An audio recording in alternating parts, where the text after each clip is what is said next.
there will be that few minute delay, a few second delay as we stream live. It's Facebook's hooking it up. That's what they do. Facebook's going to make us cry is what's going to happen. All right, let's see if this works. I think we are live. So I'm streaming today to my page, and then I'm just going to take one quick second and stream this over from my page to a mighty blaze. And we're going to see if this works. This is some next level mystery wizard stuff. This is like Harry Potter level. So let's see how this goes. All right, I'm just filling it in, mighty mystery, and it is happening. Okay, I think this is actually working. It is. All right, welcome, mighty mystery fans. I'm your on-air host, Sara DiVello, and I am thrilled to finally be here live with all of you with writing team Jon Marc Smith and Smith Henderson, whose brand new book, Make Them Cry, is now out. Welcome, gentlemen. Tell us about your book. Hi, thanks for having us. Yeah. We've been working on this thing for, I don't know how long. It was a movie originally, or an idea for a movie. 13 years. Yeah, 13 years maybe. Yeah, years and years and years. But yeah, I mean the log line, is it's about a DEA agent named Diane Harbaugh from Los Angeles, who's her career's it's going a little sideways, and she's maybe not gonna keep her job for very long. And she gets the opportunity through a random phone call from a person in a cartel guy in Mexico that she randomly heard from after years and years and years, who might be a big get, might flip. And so she decides, kind of against her better judgment, to go down there and see if she can maybe bring this guy in and salvage her career. And well, complications ensue. Doesn't go exactly according to plan. Complications, delicious complications ensue. So in case you guys haven't seen the LA Times, these guys got a rave review in the LA Times book review, which is absolutely incredible. Congratulations on that. And I also just want to say, I like that her name is Harbaugh, but she goes by the nickname Hardball. Yeah, people called her that. Which is fantastic. So tell us, you guys are actually our fourth writing team that we've had. Tell us how you guys do this. How do you work together? Well, we've been doing it for quite a long time. I think we started 13 years ago, and we started off writing screenplays together. And that's I think we took a lot of the skills that we learned from learning how to write screenplays together and applied them to novels. But basically, what we do on the first thing we do is we try to beat out the whole story, so that we go over things, looking from a big picture, and really try to stop ourselves from writing any of the chapters or scenes or anything like that until we've got every single story beat pretty much outlined. Yeah. We don't always totally, there's always things that change. Once you start, you beat it out and you outline it, and then once you start getting into the nitty gritty, things change. But that's really, for every single project we've done, that's the same thing every single time. Do the big stuff first. And I'd add that, frog in my throat. I'd add that the process of learning screenwriting is a great way to learn how to collaborate, because what you're really writing in a screenplay is a dream for other people to make real. It's not. I love that. Yeah, because it's a or a technical document or a plan or whatever you want to call it. It's a thing for other people, and so I think that's why we zeroed in on outlining so much together, was because really screenplays are fundamentally structure. Every scene, people think that screenplays are about dialogue, but they're actually about action. They're actually about showing visually how the story moves forward. Oh, that is so interesting. And what's really cool about that is so two of our other guests, Leah Conan, who wrote All the Broken People, out earlier this summer, and I'm actually blanking on who the second person was, but she recommended that everyone, because I always ask our guests, how do you write a compelling book? How do you keep the pages turning? How do you keep people up till 3 a.m. saying just one more chapter? Yeah. How do you do that? And she had said that this book, Save the Cat, which is actually a how-to on screenwriting, Oh, yeah. was incredibly helpful. So I'm really, really and no one had ever said that to me before. So I'm so fascinated by the idea of how screenwriting works so well for building mysteries, for creating a compelling thriller. So tell us what you mean. And I love that differentiation that you just said about between structure, when most people think of it as dialogue. What do you really mean by that? Let's go deeper. Oh yeah, sure. I mean, it's interesting you brought up like mysteries. I never really we've talked a little bit about crime fiction and genre fiction, and on some level, I would argue that I don't know why it's like this. Maybe Jon Marc teaches literature, so maybe he has like a book that's, but like Poe or something. But like all movies are really detective stories on some level. Like there's always a character who's always trying to find out what the answer is to the mystery. And so maybe that's part of it, is that like mysteries and are built on, someone has a big question, a problem to solve or something like that. It's like, I don't know, it goes back to the Sphinx probably, but I don't know, Jon Marc, what do you think? I mean, I think the thing that makes it where that has to do with that, but that also has to do with the like page turn, the page turner aspect that you want to try to get, that Sara was talking about. I think it's because screenplays, like the most essential thing is that the character want something really strongly, like, so that they're built, the spine of them is desire. And it's obviously something they can't get, or else the movie would be over. If they could get it, then you don't have a movie. And novels are built on desire too, but I don't think it's always quite as clear and stark as it is in screenplays. In screenplays, it's just like absolutely every page has to be more or less about the really strong desire of the character, of the protagonist, to do something or somethings. I love that. Oh my gosh, you guys are changing how I think about suspense and how I think about writing. This is so cool. I just want to welcome all of our friends on Facebook. You all know how this works, but for those, if anyone's new, here's how it works. This is your time with these authors. This is your time with Smith Henderson and Jon Marc Smith. If you've got questions, you want to pick their brains, you want to talk about how to make them cry, if you want to hear about their process, hear anything about it, this is your time. I want to open it up. We can make them cry. We can grill them up real good here on The Blaze. So any questions, just go ahead and type them in the comments, and my partner in crime, pun intended, Margaret Pinard, also an incredible author, will get them. She's going to be managing things over there, and we'll get them right over to these guys. This is your time. Serve it up. What can we do for you today? While you're thinking of your questions, because I know it always takes me a minute, I am going to read just a few of the words of incredible praise that these guys have earned. So Kirkus Reviews, and this praise don't come cheap, said, plenty of flaws in the main character, but few in this satisfying thriller. Woo, that's amazing. I think it was the New York Times that called Kirkus reliably cranky and curmudgeonly. So for them to give that kind of praise is absolutely incredible. Ivy Pochada saying, in their debut thriller, make them cry, Smith and Henderson burst onto the scene with muscular style. A blockbuster plot and flair to spare. Yes, ma'am. I like that. Intelligent, informed, important, humane, and remarkably witty. I like all those things. Make them cry arrives like a bullet train to your cerebral cortex. Woo! I'm feeling energized just reading this. No doubt, Diane Agent Harbaugh, aka Hardball, a badass woman for our times, is here to stay and will take her rightful place alongside Bourne and Reacher before long. Wow, amazing, amazing praise. Tim O'Brien saying, Make Them Cry is one of those rare novels that is both artistically principled, woo, and marvelously fun to read, a combination of elegant, painstaking craftsmanship and suspenseful entertainment.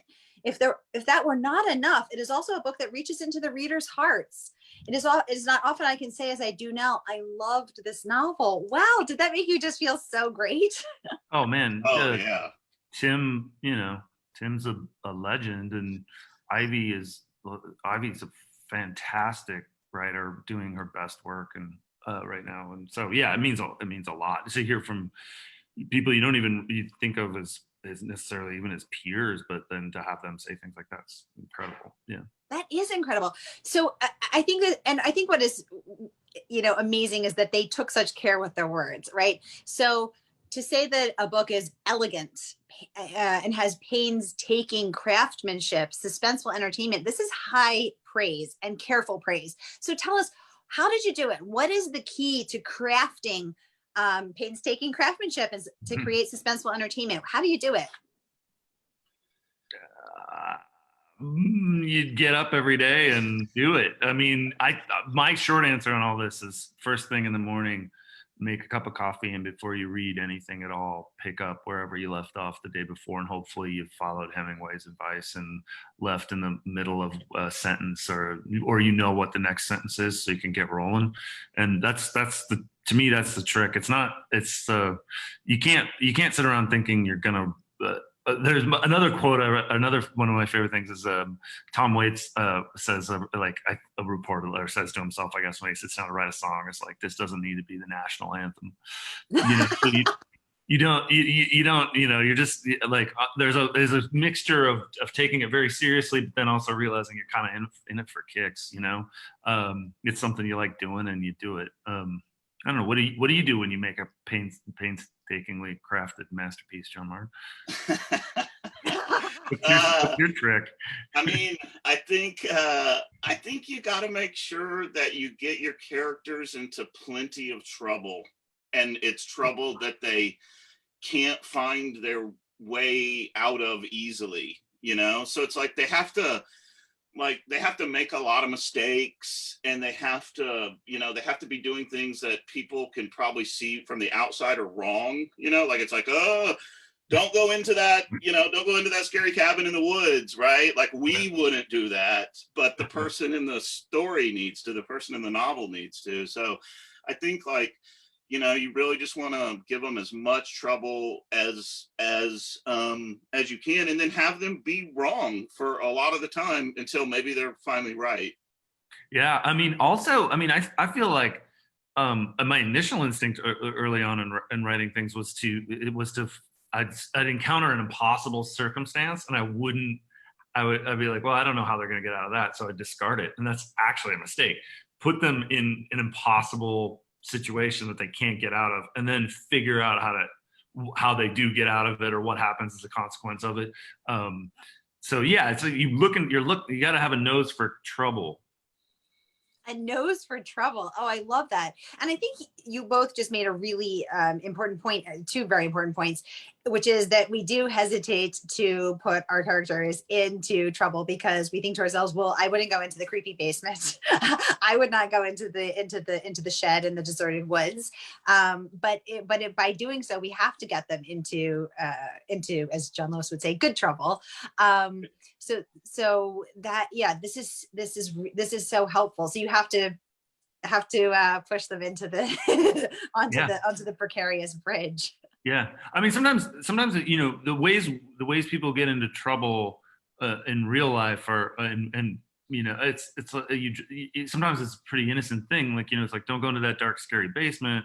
Well, but if you're a little kid and you drop your basketball down there or something, you're gonna go downstairs, and as viewers we're like, no, but you totally understand and believe that they would go down the stairs, so it's stuff like that, trying to find ways to set up problems.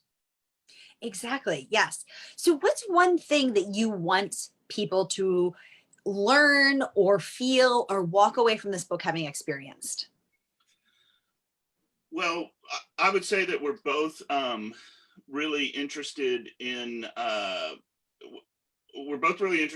politics. We're interested in very big issues, like this book is in lots of ways about the drug war, and it's the which Smith and I would both consider to be like, you know, of a kind of the same importance as the Cold War, basically. Like, it's something that's had a gigantic effect on our culture. It's had an effect on virtually everyone that lives in the country.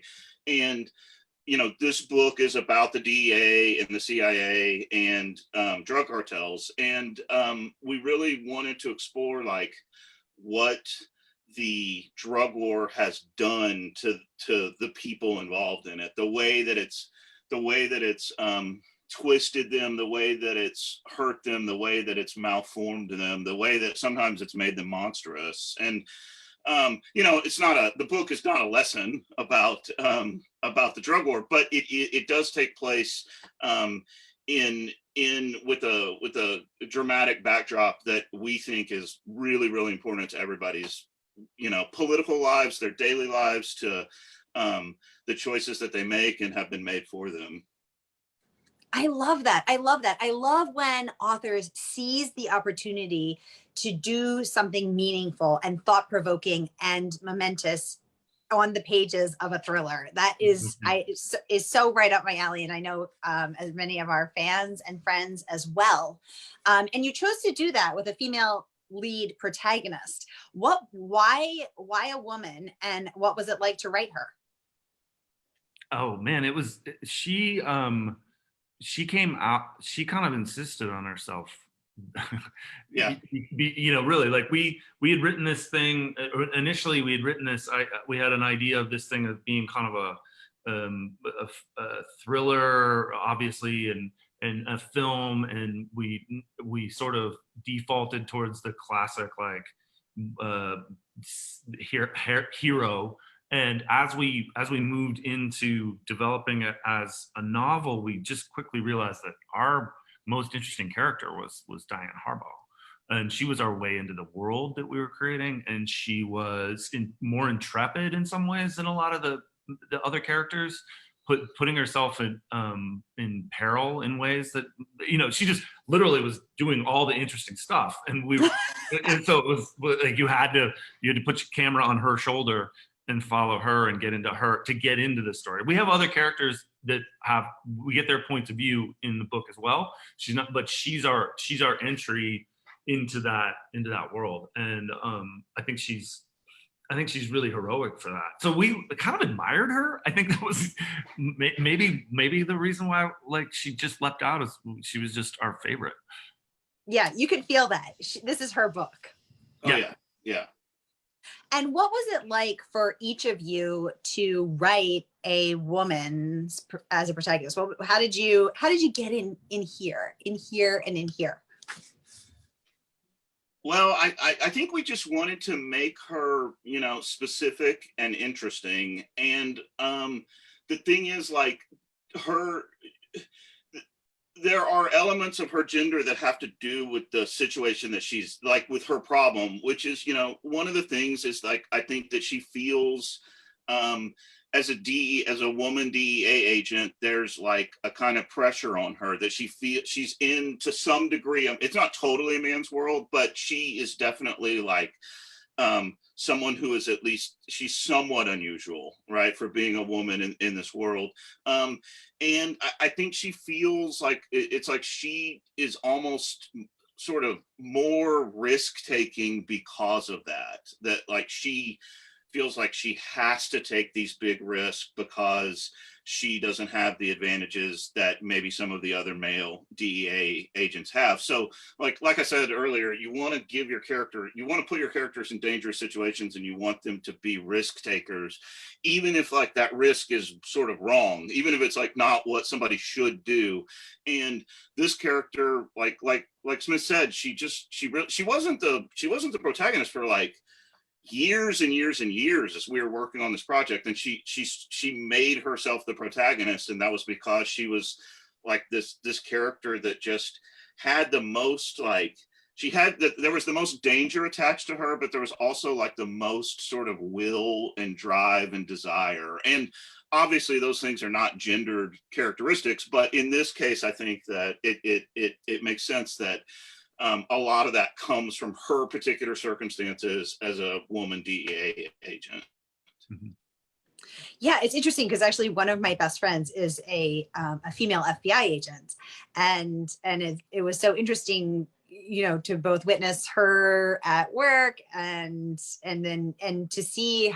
I mean, I used to work in financial services, which is entirely male dominated, especially when I was there. I worked in institutional financial services, and I was often the only woman in a room of 90 guys, and so it is a unique feeling to to be that lone woman in a predominantly male field, whether that is, you know, finance or the FBI or the DEA. So I really loved that perspective. And I was wondering, so I also want to talk about your research. What did you do to research this book? All of it, the drug war, the DEA part, and the female perspective. I mean, we started with you know, it's one thing to write a screenplay, right? Because you can kind of like I think whoever wrote Butch Cassidy and the Sundance Kid said he wrote it as a screenplay because he didn't want to do the research on riding horses and stuff. He was just like, who is it who wrote that, Jon Marc? I can't remember, but anyway, William Goldman. Yeah, Goldman. And it's like you when you're writing a screenplay, you can just sort of put it off. You're like, well, talented people with talent can figure this out later. We're just going to leave it vague. Yeah. So you do have to, when you're writing a novel, you do have to do necessarily a significant amount of research, and it starts with reading and finding out you know what you actually don't know, you know, how deep the waters are, and with the drug war, you know, it's infinitely deep. And so then I was living in LA for the last several years before I moved back to Montana, and so I had the opportunity to call, you know, reach out to the DEA office there, and you know, first just talk to like their public relations person, you know, and then, you know, they were like, oh, you should talk to agent so and so, and then pretty soon I was, you know, hanging out in the office finding out like how they took down like a, you know, Israeli ecstasy ring or something, you know, just like different, and learning about like, you know, how you move money out of the country, you know, you think things that you didn't know, right? Like it's it's actually ridiculously easy to get drugs into a country. It's very hard to get money out. So it was like, how do you move money across borders? Things like that just became like really key to like developing the world and kind of understanding, you know, how the mechanics of all that stuff.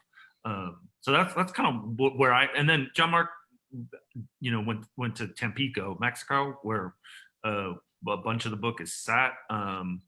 And specifically, you know, we kind of, I don't know if we really threw a dart at the map or what, but I don't know how we arrived at that place. Well, I think we were like, wouldn't Gustavo want to end up in a beach town that we could go research? Yeah. I mean, it's like, why would he wants to go there and then we can go see what it's like. So, I mean, that worked out well. Yeah, I went to Tampico last year, and I also read just a ton of. I think I took most of the sort of Mexican crime or Mexican drug cartel stuff. Although Smith read some too, but I read dozens and dozens of books about nonfiction and fiction. It's a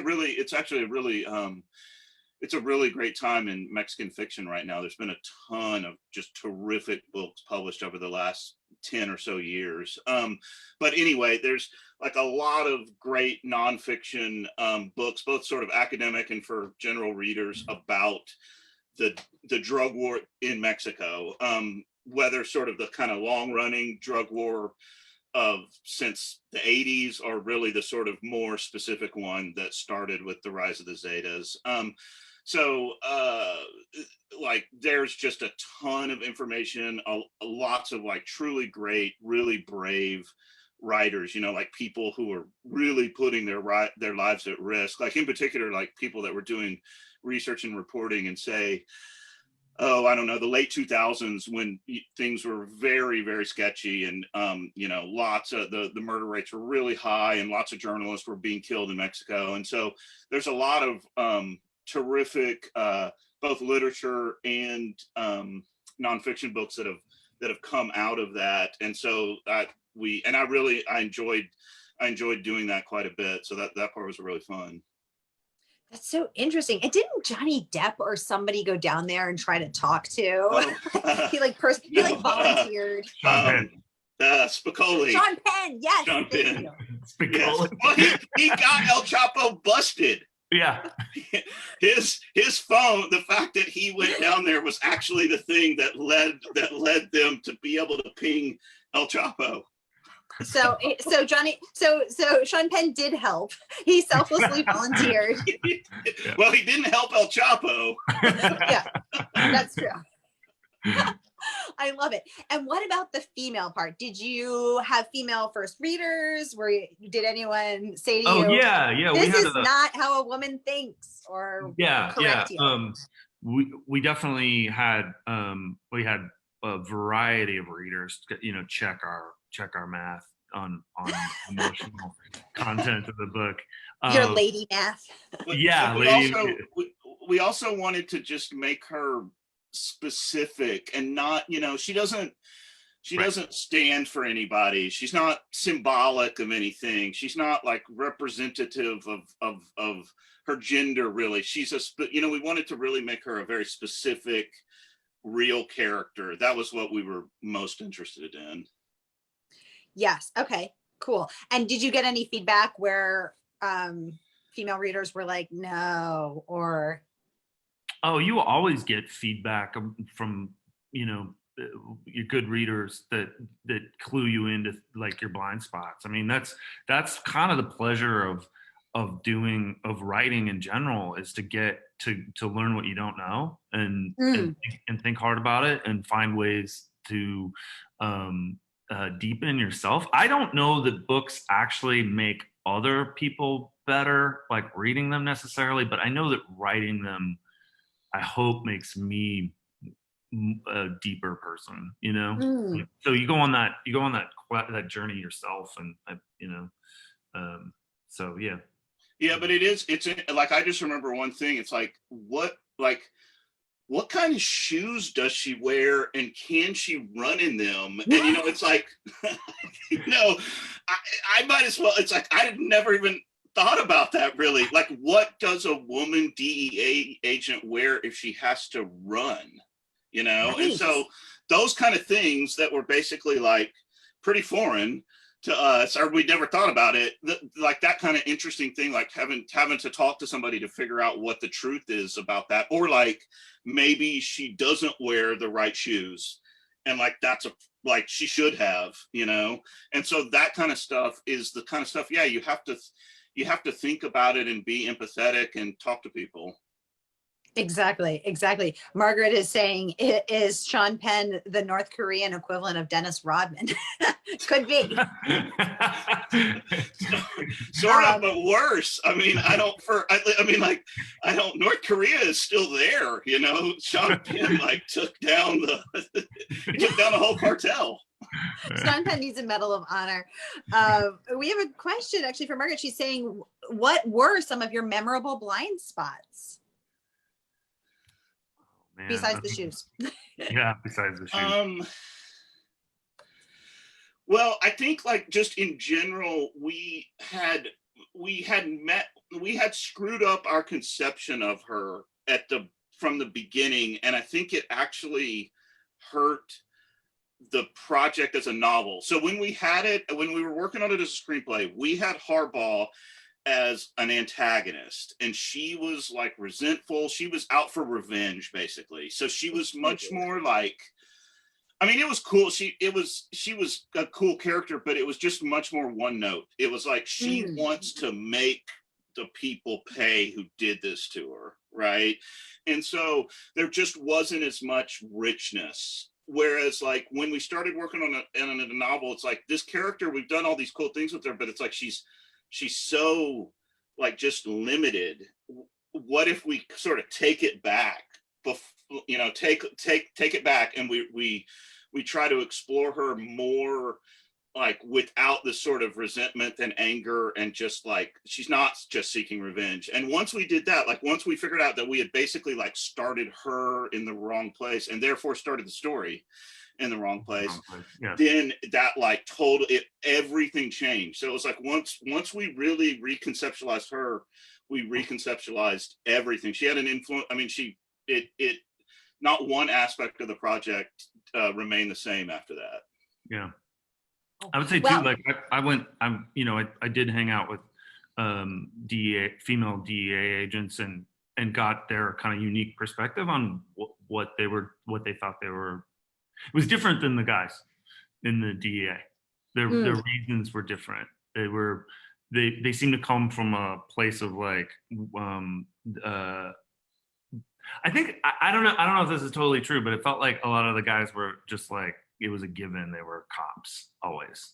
And the women I talked to like had very expansive answers about why they were doing this work and what it meant to them personally and the challenges. They were more open about the challenges of it and the difficulties that they encountered with just all of it. I mean, it was just fascinating. So that is so fascinating.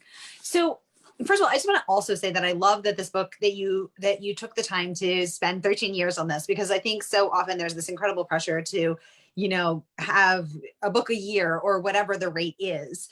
And I really appreciate that that you took the time to really season it and marinate it and craft it and hone it and polish it and change it and really carefully follow the organic direction of these characters and of the story. And I always feel like the books that take longer, you feel that difference, that seasoning, that depth, that breadth and that texture. And I know I really appreciate books that take longer to write. And also as a writer, it means a lot to me. I'm 6 years into my second book and still not done yet. I'm on the slow path and I'm okay with that. And I think that there needs to be more conversation and more support around that, because there is so much pressure to keep, producing. Yeah. We had written a big chunk of this project and we're ready to publish it and sell it and finish it. And I kept having this nagging feeling that there was something off and I didn't know what was. It just bothered me. And finally I had this thought that, oh man, maybe we started in the wrong place. Maybe we're too far into the story and we need to back up. And we had to have a real hard conversation about crap. I think we have to start over. We have to go back.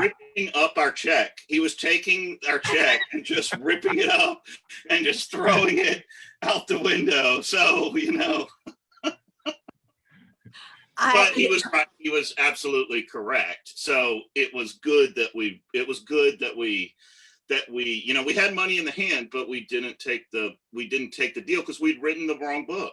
We had, as Smith said, we were going to have to do the work anyway.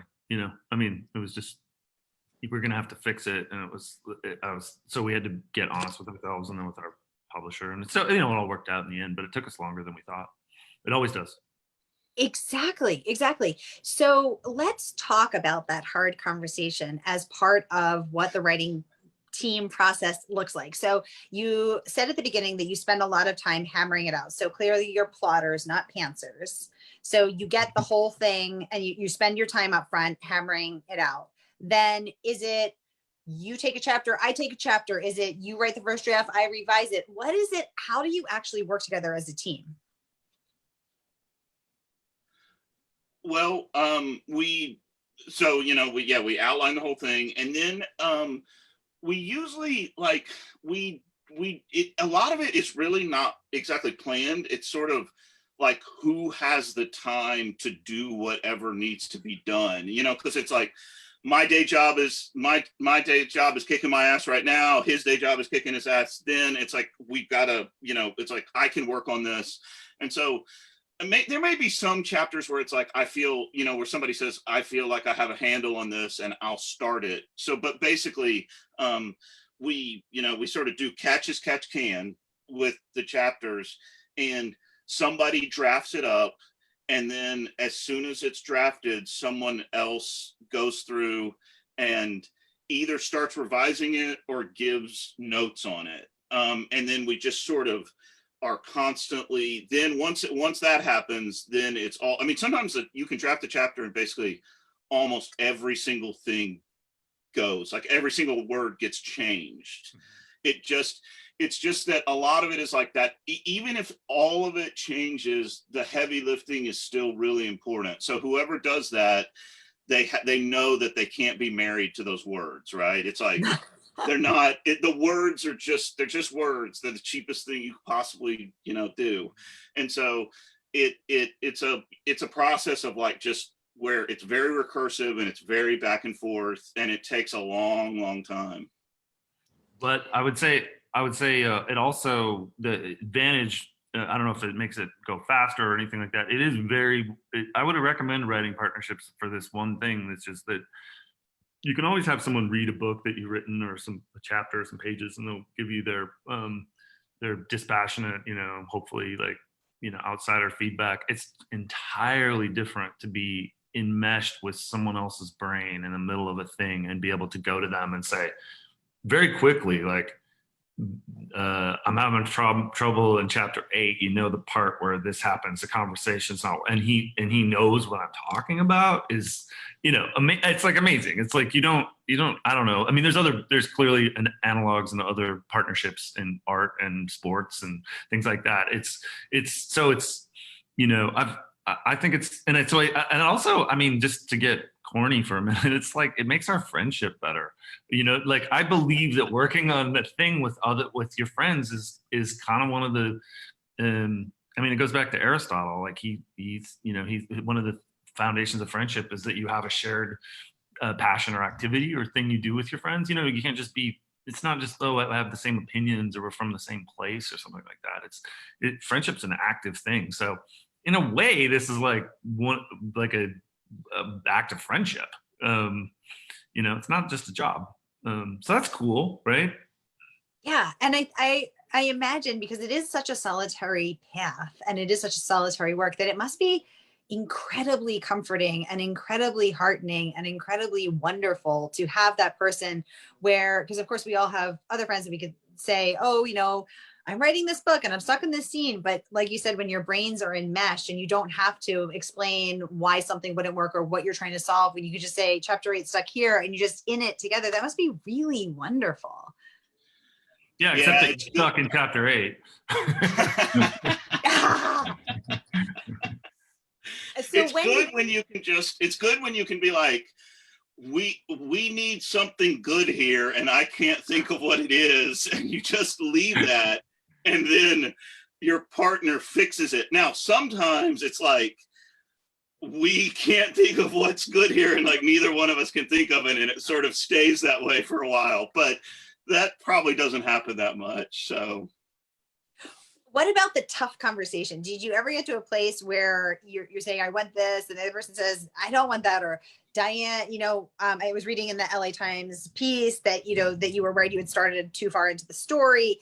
Maybe one person, I think Jon Marc, you were saying, Smith was saying, advocating for starting it early or ripping up the check and writing it differently.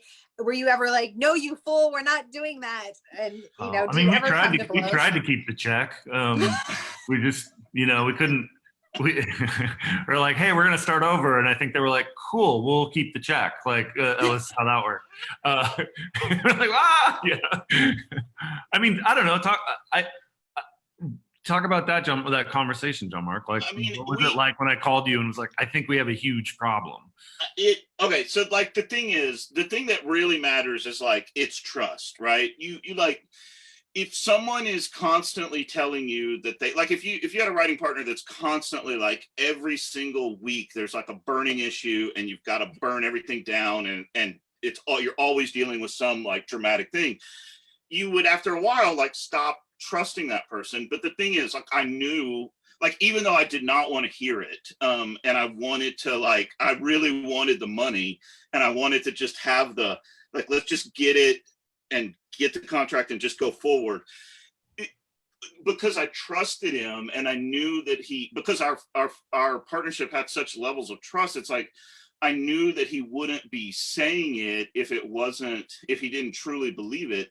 And so therefore, once I started thinking about it, then it's like, well, yeah, this is right. And we don't want to we don't want to publish the wrong book. We don't want to have to, I mean, we want to figure this out. And so I just think like having that trust, it would be really hard to have an equal partnership with another writer if you didn't trust them. And I think that would be like the thing that's the most valuable in that relationship and lots of relationships. I love that. And you're getting a ton of hearts up on Facebook. Margaret saying, quoting Tom Waits and Aristotle, well played, Smith. Sorry, I'm like such a classics nerd. I got a degree in Latin and Greek and was listening to Tom Waits in college. I don't know. It's like, is there something wrong? Everybody in my family was like, why are you doing, like, what are you, so you're going to college to go to college tomorrow? I was like, yeah, kind of. So I don't know. No, it's fantastic. We love that, nerding out about all these things. Fantastic. Question: did you guys already go into how you decided to write together? Did that come up when you realized you were at a crossroads? This from my partner in crime, Margaret Pinard, over on Facebook. Tell us about that. How did you decide to write together? Well, I think we just enjoyed each other's company so much to start with, and then we were already working on our books independently and different projects, and it sort of started in earnest when I was at the University of Texas, and they had this amazing program where we were acting and filming scenes that we'd written for a screenwriting class, and they decided they were going to make a movie that summer, and Jon Marc had happened to be from Texas and written a book that was set in Texas, and it was I went to him and I said, we should take your idea and turn it into a feature. And so we went and banged out an adaptation of a story he had written, and actually got to make this movie called Dance with the One. And amazing. And so then after that, we were like, well, that worked out all right. Let's keep writing. And then I think we had sort of not everybody you collaborate with is like your Aristotelian friend. Sometimes they're like Hollywood people who just like have notes constantly, and they and I look, I'm not disparaging. They live and work in this world of ideas constantly, and they're just like looking to sell things, and they have a specific role to play in that milieu, and they're definitely going to be like looking for something they haven't seen before, but also something that reminds them of something they've seen before. And it's a very confusing riddle to figure out and that's really a riddle we were trying to figure out when we were working on this. It's like, how do we turn this into a feature? And at some point I'd finished my novel and it was going out, and he and I had a conversation about this project, and I said, maybe the shortest way up the mountain on this is actually to write a book, as absurd as that sounds. Let's take a crack at it. And we opened up a Google Doc and, just started banging out on, although we wrote the wrong book. Yeah. So we had to start over. Good job, Smith. Getting 100% up over on Facebook, saying, quote, having the foundation of trust is essential to doing your best work. Jon Marc, well said. Thank you for that. That's resonating with so many people. We're getting some LOLs over on Facebook. Not everyone you collaborate with is your Aristotelian friend. I love it. Exactly. We got to live for those that are. Oh my gosh. Well, I want to thank you guys so much for chatting with us today. Guys, this book, Make Them Cry, out today. And with our special partnership with bookshop.org, you can buy it and support independent bookstores, our beloved independent bookstores. So Margaret has posted the link. I want to thank you, Smith. I want to thank you, Jon Marc. I want to thank you, Margaret Pinard, my partner over on Facebook, also an author. Thank you guys so much for coming and chatting with us today about all things writing. It has been such a pleasure to hear about this book and your process and your research and your partnership. It's really been wonderful. So thank you so much. Oh, thank you. Thanks, Sarah. It was great. It was terrific. And Margaret, thank you. Yep. Oh, thank you guys so much. All right. We will see you next time right here on A Mighty Mystery. Okay. Oh, I have to.